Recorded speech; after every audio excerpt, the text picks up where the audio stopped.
उसके बाद आगे आते हैं राम कुमार वर्मा। तो राम कुमार वर्मा ने अपना, पहले तो इनकी देखिए, ऊपर हमने पुस्तक लिखाई थी आपको हिंदी साहित्य का इतिहास, तो और फिर एक पुस्तक आती है हिंदी साहित्य का आलोचनात्मक इतिहास। आलोचनात्मक इतिहास ये पुस्तक आती है। ये है किसकी? 1938 में लिखी गई, डॉक्टर राम कुमार वर्मा के द्वारा। डॉक्टर राम कुमार वर्मा के द्वारा ये पुस्तक लिखी गई। ऊपर जो हमने पुस्तक लिखी थी, बताई थी, हिंदी साहित्य का इतिहास, देखिए कहाँ गया, हिंदी साहित्य के इतिहास। ये जो पुस्तक है ये आचार्य रामचंद्र शुक्ल के द्वारा लिखी गई, और हिंदी साहित्य का आलोचनात्मक इतिहास ये राम कुमार वर्मा के द्वारा लिखी गई। इन्होंने देखिए निम्न क्रम में बांटा है। सबसे पहले इन्होंने संधि काल बताया है स्टार्टिंग में, उसके बाद चारण काल बताया है, फिर भक्ति काल बताया है, इसके बाद इन्होंने रीति काल बताया है, फिर आधुनिक काल बताया है। तो संधि काल में इन्होंने क्या लिखा है ये भी याद रख लेना।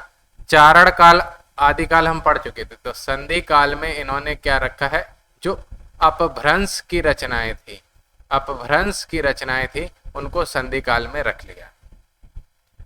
चारण काल और शुक्ला जी के वीर गाथा काल में कोई भी मौलिक अंतर नहीं है, वीर गाथाओं के रचयिता ही चारण कहलाते थे। ठीक है, शुक्ला जी ने नामकरण रचना की प्रवृत्ति के आधार पर किया, जबकि डॉक्टर वर्मा ने रचनाकार के, यानी कि चारण क्या हो गए, चारण रचनाकार हो गए उस आधार पर। संधि काल, ठीक है, तो वो क्या हो गए, उनकी प्रवृत्ति के आधार पर कर दी। इसके बाद आते हैं डॉक्टर गणपति चंद्र गुप्त जी। तो इन्होंने हिंदी साहित्य का वैज्ञानिक इतिहास, अब पुस्तक याद रख लेना, ये आपसे पूछा जा सकता है, इनके किस भाग में विभाजित किया ये नहीं पूछा जाएगा। तो पुस्तक का नाम है हिंदी साहित्य का वैज्ञानिक इतिहास। तो हिंदी साहित्य का वैज्ञानिक इतिहास जो पुस्तक है ये लिखी गई है डॉक्टर गणपति चंद्र गुप्त के द्वारा, डॉक्टर गणपति चंद्र गुप्त के द्वारा। इन्होंने प्रारंभिक काल, मध्यकाल, मध्यकाल में पूर्व मध्यकाल, उत्तर मध्यकाल और आधुनिक काल सिंपल सा बांट दिया। अब आगे बढ़ते हैं।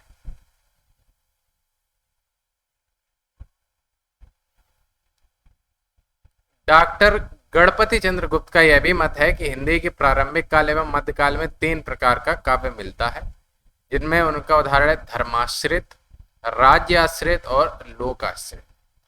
धर्माश्रित में वो मानते हैं धार्मिक रस काव्य परंपरा, संत काव्य परंपरा।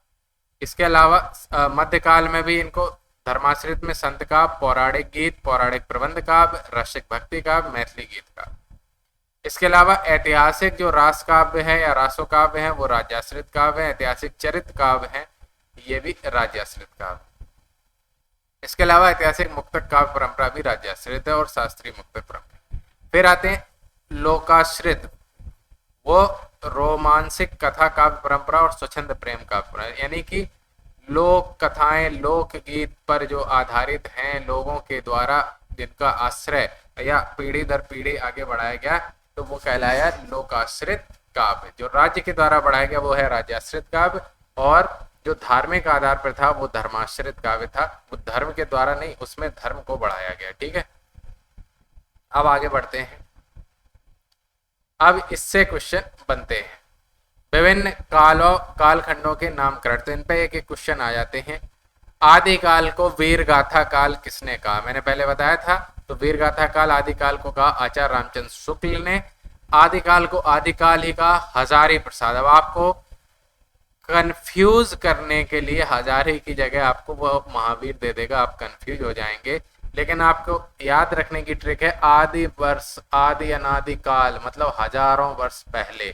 तो हजारी प्रसाद द्विवेदी ने आदिकाल कहा, चारण काल कहा था डॉक्टर राम कुमार वर्मा ने, महावीर प्रसाद द्विवेदी ने बीज वपन काल का। इन सब में से एक एक क्वेश्चन छिपा हुआ है, किसी भी एग्जाम में पूछा जा सकता है। इसके अलावा राहुल सांकृत्यायन ने सिद्ध सामंत काल कहा, और ये एक चीज याद रखना, ये सांकृत्यायन ये वर्तनी शुद्ध में भी आ जाता है, आपको हिंदी में वर्तनी सहित पढ़ा दे रहे हैं, सांकृत्यायन, ठीक है, सांकृत्यायन ये आ जाता है वर्तनी शुद्ध में। तो और मिस्र बंधुओं ने इसे आरंभिक काल कहा, डॉक्टर गणपति चंद्र गुप्त ने प्रारंभिक काल, ये नहीं पूछा जाएगा। सिद्ध सामंत किसने कहा, पूछ लेते हैं, राहुल सांकृत्यायन ने। महावीर प्रसाद द्विवेदी ने बीज वपन काल कहा, डॉक्टर रामकुमार वर्मा ने चारण काल कहा।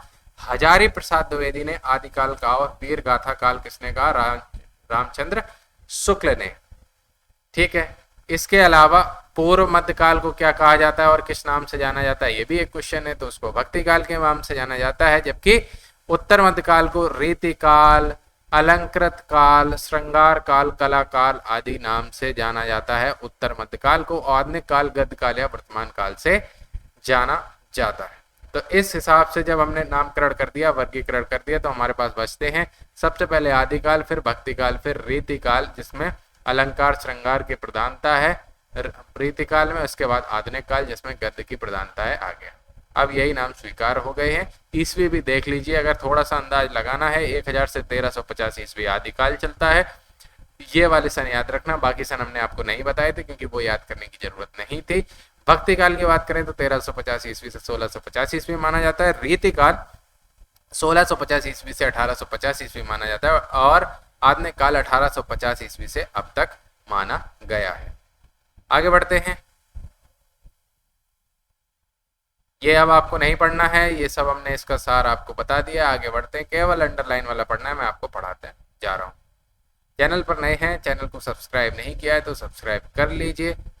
आप बात करते हैं, जॉर्ज गियर्सन ने संपूर्ण साहित्य को, फिर से क्वेश्चन रिपीट आ रहा है, हिंदी साहित्य के इतिहास लेखन में काल विभाजन की समस्या अभी तक समस्या बनी हुई है, आपको उस चक्कर में नहीं पढ़ना है, केवल ये क्वेश्चन बन सकता है कि जॉर्ज गियर्सन ने कितने कालखंडों में बांटा है, तो 11 अध्यायों में बांटा था, तो 11 कालखंडों में पहला प्रयास किया गया है।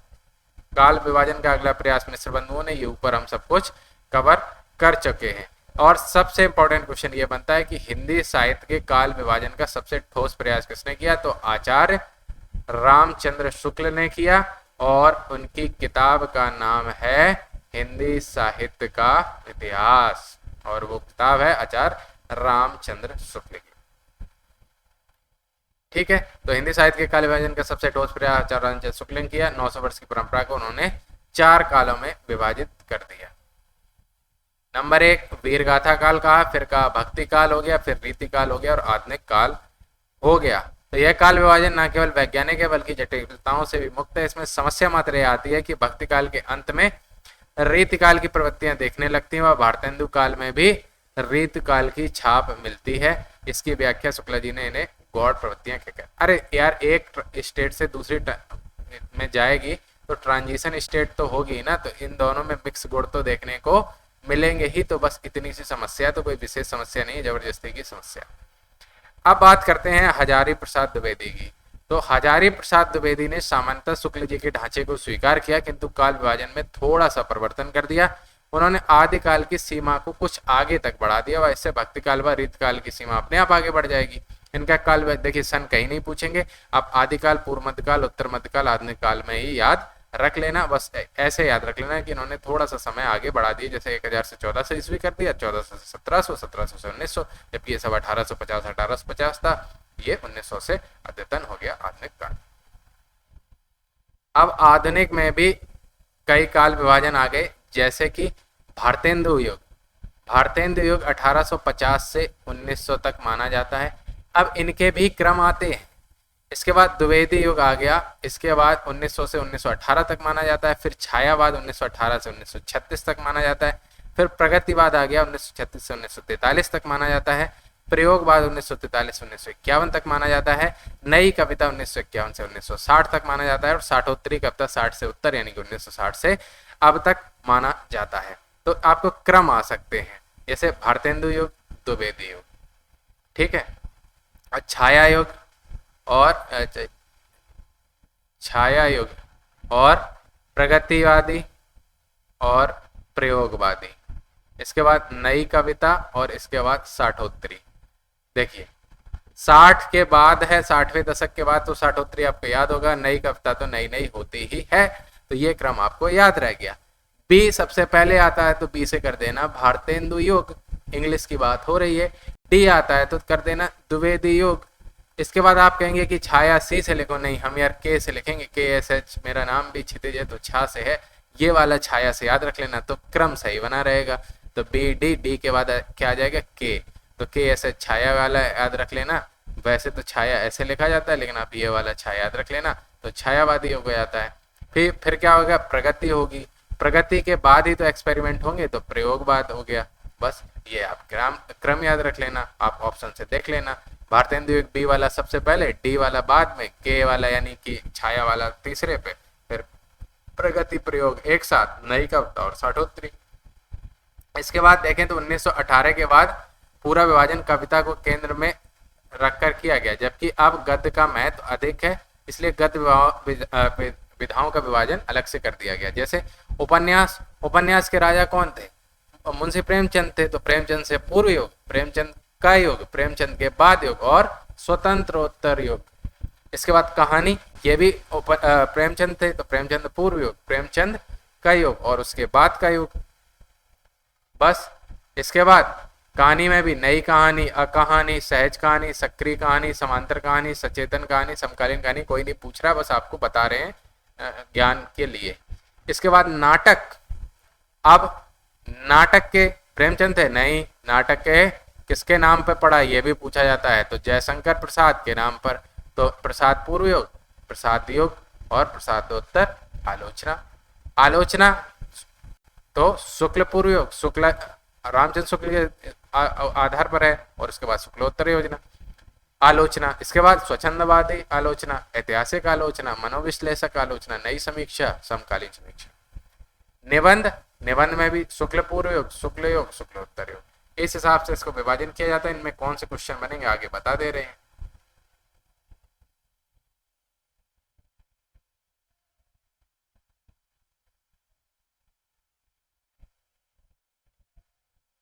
ठीक है, अभी भी समस्या आदिकाल की रही थी, ये हेडिंग क्या थी इसकी, इसमें क्वेश्चन बन रहे थे इसलिए मैंने इसको अंडरलाइन कर दिया था कि समस्या अभी भी आदिकाल की थी। आदिकाल में जॉर्ज ग्रियर्सन ने इसको चारण काल कह दिया था, मिश्र बंधुओं ने प्रारंभिक काल, ये क्वेश्चन बनते हैं।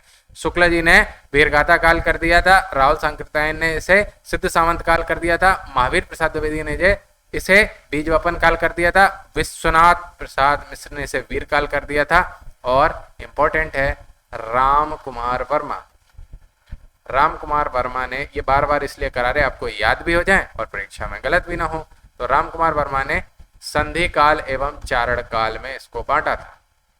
ये आप पहले पढ़ चुके हैं, फिर से बता दे रहे हैं। बच्चन सिंह ने इसे अपभ्रंश काल जातीय साहित्य कहा और हजारी प्रसाद द्विवेदी ने इसे आदिकाल कहा, और अब सहमति बन गई है कि इसे आदिकाल ही कहा जाए। ठीक है, अब इस आगे बहस में नहीं पढ़ना है, हमें सिर्फ परीक्षा के हिसाब से पढ़ना, बस थोड़ी सी बहस हमें पता होनी चाहिए। मध्यकाल में भी संबंधित एक छोटा सा विवाद है, भाई हिंदी के लोग हैं, बड़े ज्ञानी होते हैं तो आपस में बहस तो करेंगे ही। मिश्र बंधुओं ने इसे अलंकृत काल कह दिया, जबकि रमाशंकर शुक्ल रसाल ने इसे कला काल कह दिया, और विश्वनाथ प्रसाद मिश्र ने इसे श्रृंगार काल कह दिया मध्यकाल को, और आचार्य शुक्ल ने इसको कह दिया रीति काल कह दिया। ठीक है, क्योंकि इस समय विशेष साहित्यिक प्रवृत्ति देखने को मिलती है। इसका अर्थ है वो इस काल की अलंकृति श्रृंगार भी अपने आप में रीतिबद्ध, अब यह संपत्ति बन चुकी है कि उत्तर मध्यकाल, ये भी क्वेश्चन आता है कि उत्तर मध्यकाल को किस नाम से जाना जाता है, तो उत्तर मध्यकाल को अब क्या कहा जाएगा, रीतिकाल कहा जाएगा। इस बात पर लगभग सभी विद्वानों में सहमति बन चुकी है। ठीक है, अब बात करते हैं 1850 ईस्वी के बाद को। तो 1850 ईस्वी से अभी तक के कालखंड को समग्रता में आधुनिक काल तो कहा जा सकता है, लेकिन इस काल के भीतर भी तो काल रहे हैं, उनके संबंध में कुछ विवाद है। भारतेंदु काल नामकरण पर सर्वसम्मति बन चुकी है, तब भी शुक्ल जी ने इसे प्रथम उत्थान कहा। तो ये रहा भारतेंदु काल, और इसको क्या कहा शुक्ल जी ने, क्या कहा, प्रथम उत्थान काल। ये भी क्वेश्चन बन सकता है, तो प्रथम उत्थान काल कह दिया आचार्य रामचंद्र शुक्ल। ठीक है, और गणपति चंद्र गुप्त ने इसको कह दिया स्वच्छंदता काल। इसी प्रकार द्विवेदी युग के नाम भी स्वीकृत है, लेकिन शुक्ल जी ने इसे, अब देखिए शुक्ल जी को एक अलग ही टेंशन थी, तो द्वितीय उत्थान काल कह दिया शुक्ल जी ने, किसको, द्विवेदी युग को। ठीक है, अब छायावाद नाम स्वीकृत है, लेकिन छायावाद कवियों की भी शिकायत रही, हमें उससे मतलब नहीं है। प्रगतिवाद पे भी सहमति है, प्रगतिवाद प्रगतिशील के अंदर की समस्या, मतलब देखिए हिंदी में ना इनको बाल की खाल निकालना है, तो इस पे कई विवाद रहे, लेकिन जो अपने जरूरत की चीज है वो ये निकल के आई कि आचार्य रामचंद्र शुक्ल ने प्रथम उत्थान काल का भारतेंदु काल को, द्वितीय उत्थान काल का द्विवेदी युग को। बात खत्म होगी, हमें कोई मतलब नहीं, अपने लड़ो मरो जूझो युद्ध करो, हमको क्या। ठीक है, देख रहे हो समस्या यह रही, उपसर्ग में अर्थ का अभाव, सब कोई फालतू बातें कुछ नहीं पढ़ना। इसके बाद जो मैंने ऊपर बताया था वो है कि उपन्यास या कहानी का जो युग था वो प्रेमचंद पूर्ण, प्रेमचंद योगीन व प्रेमचंद चंदोत्तर हो गए। आलोचना से संबंधित हो गए शुक्ल पूर्व, शुक्लगीन या शुक्लोत्तर हो गए। नाटक जो हो गए वो प्रसाद पूर्व, प्रसादगीन या प्रसादोत्तर हो गए। ये भी याद रखने वाली चीजें। ठीक है, आगे बढ़ते हैं। इसके बाद कई कवि थे आधुनिक काल में जिन्होंने प्रेमचंदोत्तर उपन्यास कई धाराओं में बांट दिया। जैसे जैनेन्द्र की कैसी धारा थी, देखो यह भी क्वेश्चन पूछ लेते हैं कि जैनेन्द्र की कैसी धारा थी, किस धारा के थे। तो जैनेन्द्र जो थे, याद रख लेना, ज्ञानेन्द्र टाइप जैनेन्द्र, तो मनोवैज्ञानिक प्रवृत्ति के लेखक रहे। ठीक है, इसके अलावा यशपाल जो थे वो प्रगतिवादी धारा के थे। यशपाल जो हैं वो प्रगतिवादी धारा, नोट्स बना रहे तो लिखते जाइए, प्रगतिवादी धारा के थे। और भगवती चरण वर्मा ये क्वेश्चन बनते हैं, ये सामाजिक धारा के थे। ठीक है, रेणु फणीश्वरनाथ रेणु ये आंचलिक धारा के थे। कृष्णा सोबती नाम सुना होगा काफी, तो कृष्णा सोबती जो थे वो महिला लेखन की धारा से संबंधित थी। राजेंद्र यादव ये नया उपन्यास की धारा से संबंधित थे, नया उपन्यास की धारा से संबंधित थे राजेंद्र यादव। ठीक है, श्याम जोशी उत्तराधुनिक उपन्यास, श्याम जोशी उत्तर आधुनिक उपन्यास पर आधारित। ठीक है, और इस तरह से कई वाली नई कहानियां, समांतर कहानियां, सचेतन कहानियां की उतना सब नहीं पूछा जाता है। ठीक है, जो पूछा जाता है वो मैंने आपको बता दिया कि धाराएं पूछी जा सकती हैं किस धारा के। तो जैनेन्द्र जो थे वो मनोवैज्ञानिक धारा के थे, मनोवैज्ञानिक। यशपाल जो थे वो प्रगतिवादी धारा के थे। भगवती चरण वर्मा भागवत समाज में होती है तो सामाजिक धारा के थे। फणीश्वरनाथ रेणु तो वो आंचलिक धारा के थे। कृष्णा सोबती नाम से ही पता चल गया महिला लेखन की धारा से संबंधित थी। राजेंद्र यादव नए उपन्यास की धारा से संबंधित थे और श्याम जोशी उत्तर आधुनिक उपन्यास की धारा से संबंधित हैं, थे क्या हैं। ठीक है, आगे बढ़ते हैं।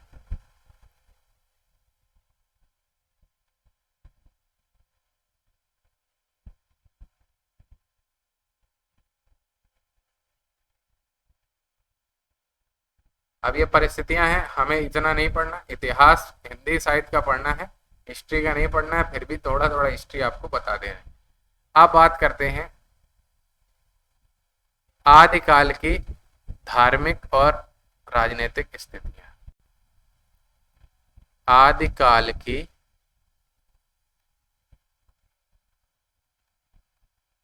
धार्मिक और राजनीतिक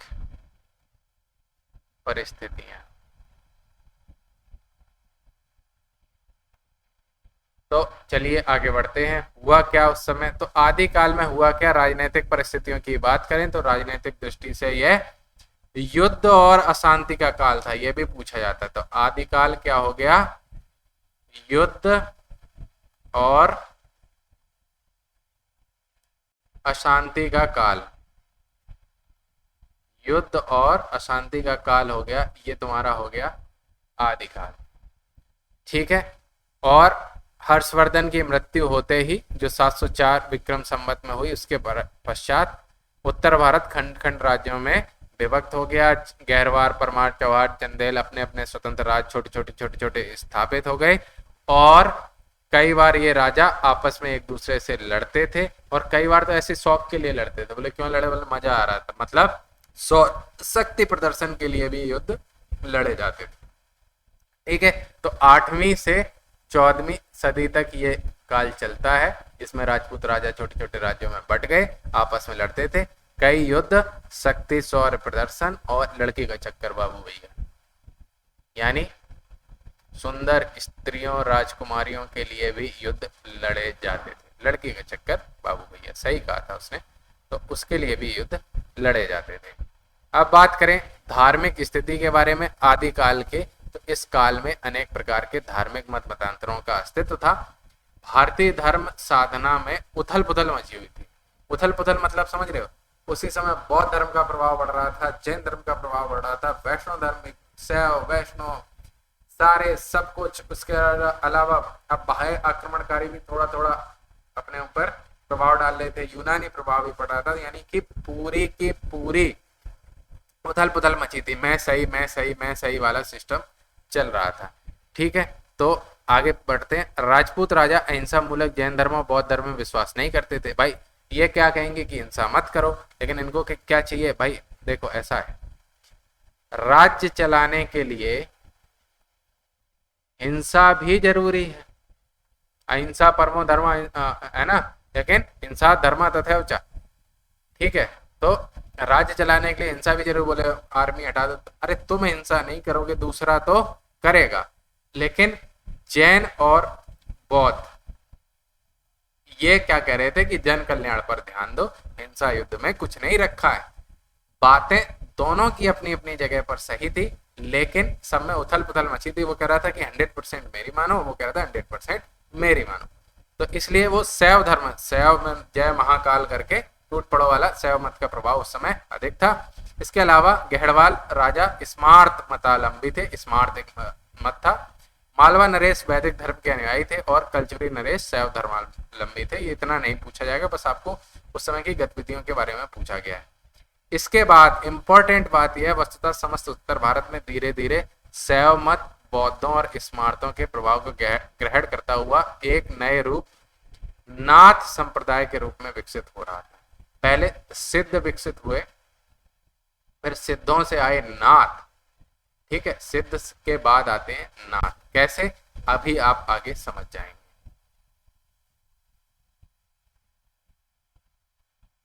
आदिकाल में धार्मिक दृष्टि से 3 संप्रदायों का विशेष प्रभाव परिलक्षित होता है, सिद्ध, नाथ और जैन। ठीक है। आदिकाल में कौन कौन से? ये देखो, सिद्ध, इसके बाद सिद्ध के बाद नाथ और जैन। इन तीनों का प्रभाव सबसे ज्यादा होता है। पूछा भी जा सकता है, तो आप समझ लीजिए। ठीक है। बौद्ध धर्म विकृत होकर क्या बन गया था? वज्रयान हो गया था। और वज्रयानियों को ही हम क्या कहते थे? सिद्ध कहते थे। वज्रयान ही वाले ही कहलाते थे सिद्ध। वज्रयान वाले सिद्ध कहलाते थे। धर्म की यह विकृत अवस्था थी, यानी कि जिस आदर्श के लिए ये बौद्ध धर्म बना था वो विकृत हो चुका था। धर्म के वास्तविक आदर्शों के स्थान पर आचार विहीनता, चमत्कार प्रदर्शन और भोग विलास को प्रमुखता मिल गई। सिद्धों का प्रभाव निम्न वर्ग की अशिक्षित जनता पर अधिक। देखिए, सिद्ध हो या कोई हो या प्राचीन पाखंडी कोई भी हो, सब अपना प्रभाव कहां पर? अशिक्षित जनता पर डाले। पढ़े लिखे किस पे प्रभाव डालेगा? पढ़ा लिखा संत पढ़े लिखे पे प्रभाव डालेगा। तो सिद्धों का प्रभाव अशिक्षित जनता पर ज्यादा था। उन्हें भोग विलास, तंत्र मंत्र, जादू टोना, चमत्कार के द्वारा सामान्य जनता में सिद्ध लोग अपना प्रभाव जमा रहे थे। इसी के खिलाफ ये धर्म शुरू हुआ था और ये विकृत अवस्था में फिर आ गया था। इसके बाद भारत के पश्चिमी भागों में जैसे गुजरात और राजस्थान की बात हो रही है, जैन मत का बहुत अधिक प्रचार हुआ। जैन मुनि धार्मिक तत्वों का निरूपण अपभ्रंश भाषा में उस समय कर रहे थे, जिनमें से स्वयंभू, पुष्यदंत, हेमचंद्र, धनपाल जैसे अनेक कवियों ने अपनी रचनाएं जैन राजाओं के संरक्षण में लिखी। बौद्ध धर्म की विकृति का प्रभाव जैन धर्म पर भी पड़ रहा था और यह भी अपने आदर्शों से दूर हट रहा, यानी कि अब जैन धर्म में भी विकृतियां आनी शुरू हो गई थी। बौद्ध धर्म, देखिए धर्म में विकृति नहीं आती है, विकृति आती है तत्कालीन समाज में। तो समाज में विकृति आ गई तो चाहे वो बौद्ध धर्म हो, जैन धर्म हो या वैष्णव धर्म हो या कोई भी हो, सब में उस समय विकृति आ गई थी। ठीक है, आगे बढ़ते हैं।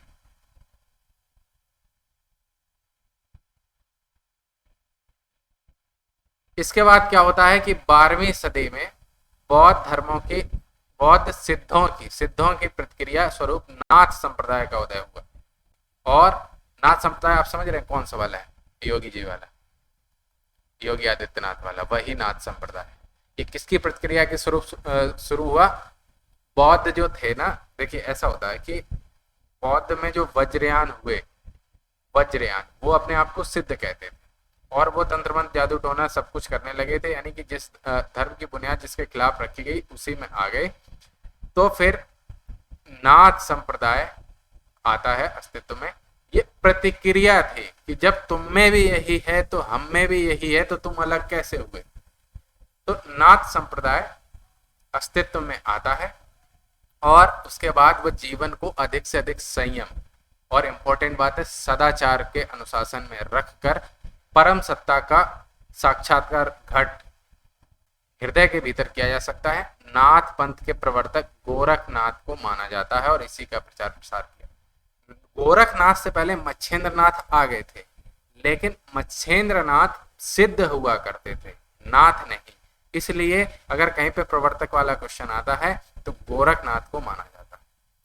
नाथ पंथ में योग पर विशेष बल दिया जाता है और साथ साथ वर्ण व्यवस्था का विरोध किया जाता है और बाह्य आडंबरों का खंडन किया जाता है। तो नाथ में वर्ण व्यवस्था नहीं है, वर्ण व्यवस्था नहीं है, योग पर बल दिया गया है। इसके अलावा बाह्य आडंबरों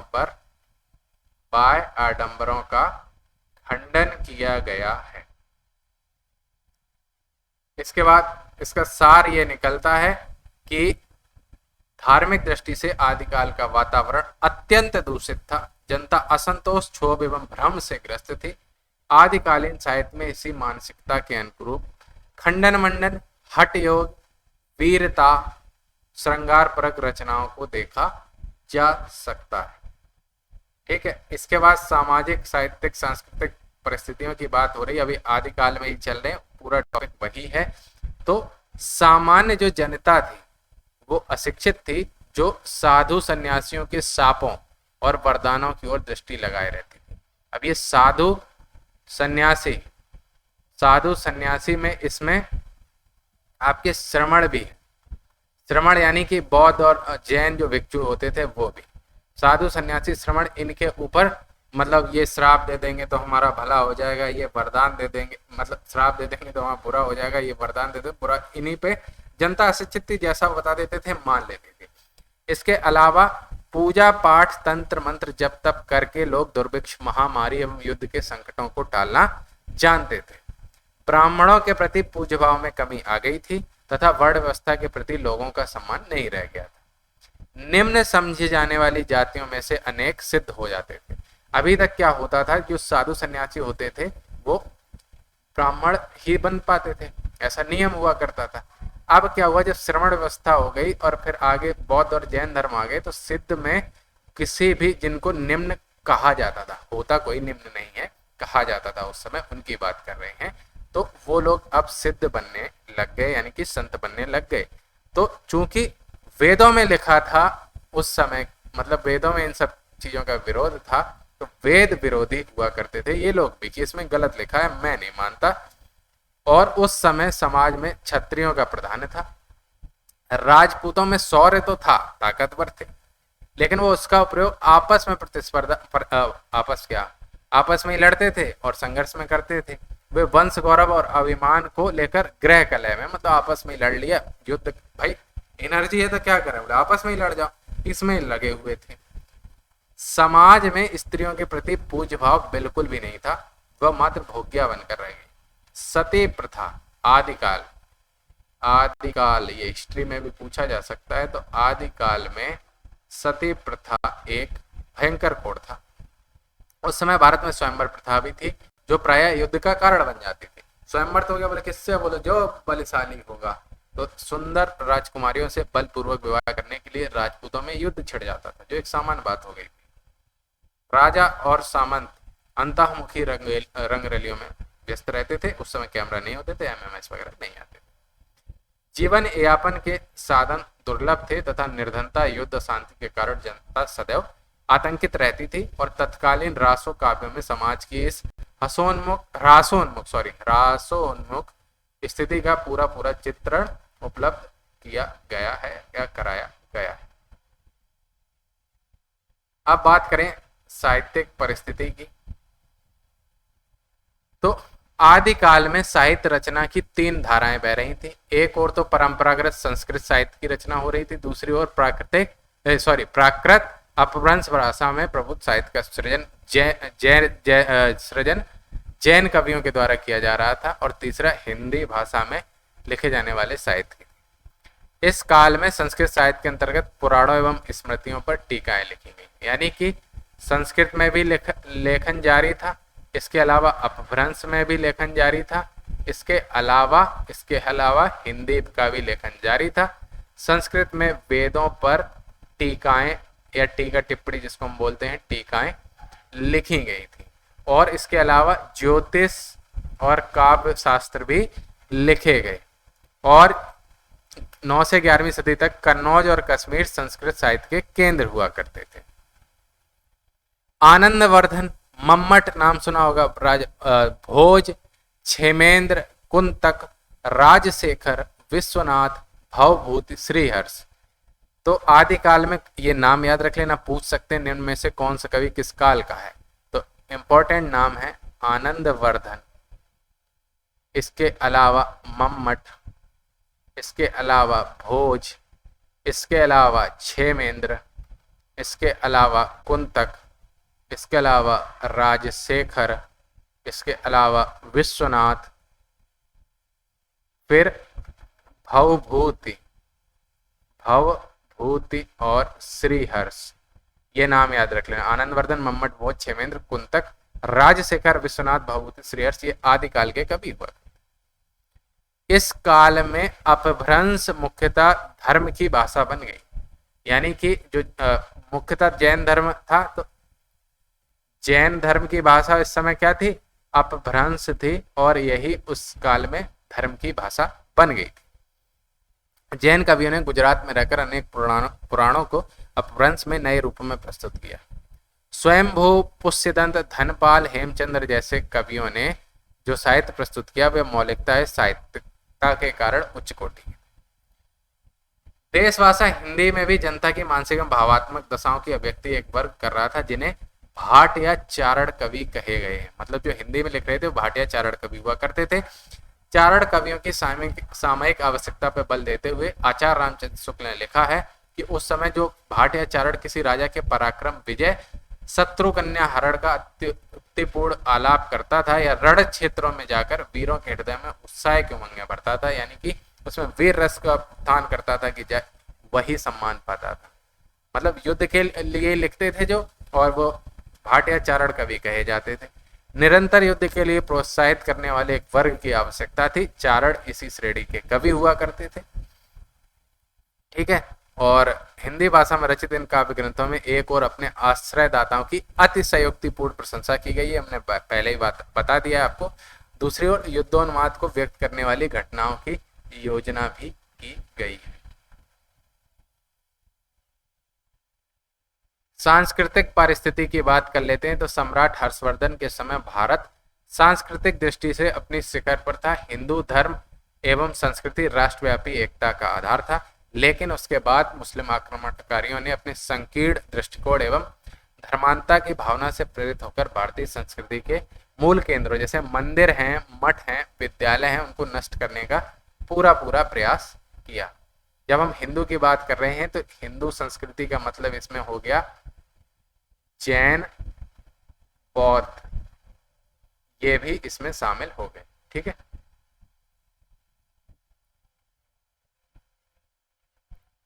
उस समय हिंदुओं की स्थापत्य कला धार्मिक भावना से उत्प्रोत थी और अत्यंत उच्च कोटि की हुआ करती थी। और सबसे बड़ी बात, ये कोई और नहीं, मैंने नहीं, आपने नहीं, किसी गोदी मीडिया ने नहीं, किसी चमचा मीडिया इस तरह की भाषाएं आप लोग यूज करते हैं, तो इन सब ने नहीं, अल बरूनी ने लिखा है कि हिंदू कला के अत्यंत उच्च सोपान पर पहुंच चुके हैं। मुसलमान जब उनके मंदिर आदि को देखते हैं तो आश्चर्यचकित हो जाते हैं। वे ना तो उनका वर्णन कर सकते हैं और ना वैसा निर्माण ही कर सकते हैं। अब निर्माण नहीं करें बोले तो क्या करो, बोले तोड़ दो। संपूर्ण भारत में ऐसे अनेक मंदिरों का निर्माण आदिकाल में ही हुआ, जैसे आबू का जैन मंदिर, माउंट आबू वाला, खजुराहो का कंदर्पेश्वर मंदिर, पुरी का मंदिर, भुवनेश्वर का मंदिर, वेल्लोर का मंदिर, कांची आदि के मंदिर इसी काल की देन। लेकिन जब मुस्लिम संस्कृति भारत आई तो कुछ पॉजिटिव प्रभाव भी हिंदू संस्कृति पर देखने को मिले, जैसे मेले, प्रधान आहार, मनोरंजन आदि बातों का, अनेक बातों का मुस्लिम रंग भी भारतीय समाज पर चढ़ने लगा। इसके अलावा संगीत कला, वास्तुकला के नए नए तरीके, मेहराब वगैरह, आयुर्वेद और गणित का प्रभाव मुस्लिम संस्कृति पर भी पड़ने लगा। हिंदुओं के जो संगीत थे और वास्तुकला, आयुर्वेद, गणित का प्रभाव वो मुस्लिम संस्कृति पर पड़ने लगा, और मुस्लिमों के जो मेला, प्रधान आहार, मनोरंजन है वो हिंदू संस्कृति पे पड़ने लगा। संगीत के क्षेत्र में दोनों संस्कृतियों ने परस्पर आदान प्रदान पर्याप्त मात्रा में किया है। गायन, वादन और नृत्य पर मुस्लिम प्रभाव अधिक पड़ रहा था। अनेक वाद्य यंत्र जैसे सारंगी, तबला, अलगोजा से हिंदू परिचित हो रहे थे जो नहीं जानते थे। आदिकालीन भारतीय संस्कृति निश्चित रूप से रासोन्मुख हुआ करती थी।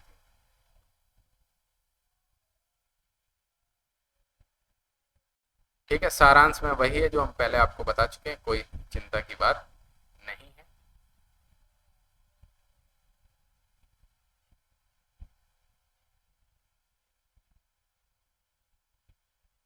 अब अगला चैप्टर है, 7 चैप्टर में से चौथा चैप्टर है आदिकालीन साहित्य परंपरा, जैन, सिद्ध एवं नाथ साहित्य। इसके अलावा रासो साहित्य की बात यहाँ पर की जाएगी।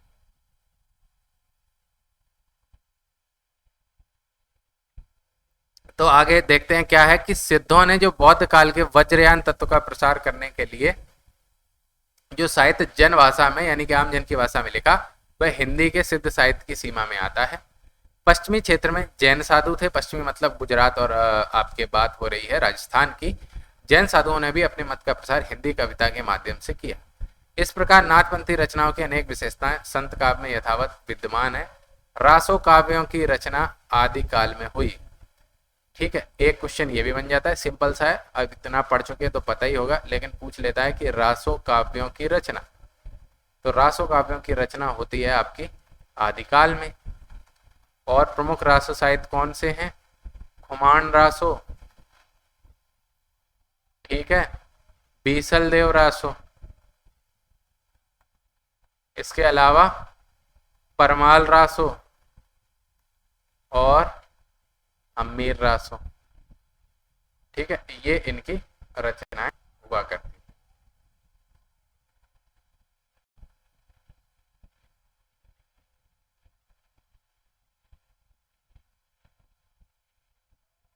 तो क्या हुआ, ये हम पढ़ चुके हैं कि सिद्धों ने बौद्ध धर्म के वज्रयान तत्व का प्रभाव जनभाषा में लिखा, हिंदी के साहित्य की सीमा में आता है। अब बात करते हैं, क्वेश्चन बनने शुरू हो जाते हैं यहाँ से। तो यहाँ से चर्चा करेंगे हम लोग अगले वीडियो में। तब तक के लिए बहुत बहुत धन्यवाद। चैनल को सब्सक्राइब नहीं किया है तो सब्सक्राइब कर लीजिए।